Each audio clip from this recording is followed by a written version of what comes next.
हरे अंगना चूल्हा बारब न राजा तोहार अंगना। कही द ससुर जी से गैस भरवाई दे, कही द ससुर जी से गैस भरवाई दे। नहीं ससुरानी जाकई बनावे भोजन, ससुरानी बनावे हमार भोजन। चूल्हा बारब न राजा तोहार अंगना, चूल्हा बारब न राजा तोहार अंगना।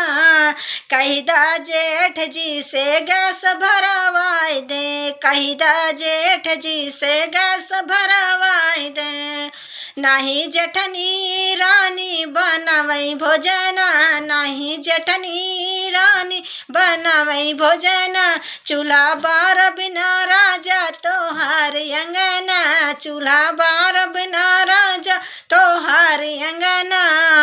कही दा देवर जी से गैस भरवाई दे, कही दा देवर जी से गैस भरवाई दे। नाही ननदी रानी बनावई भोजन, नाही ननदी रानी बनावई भोजन।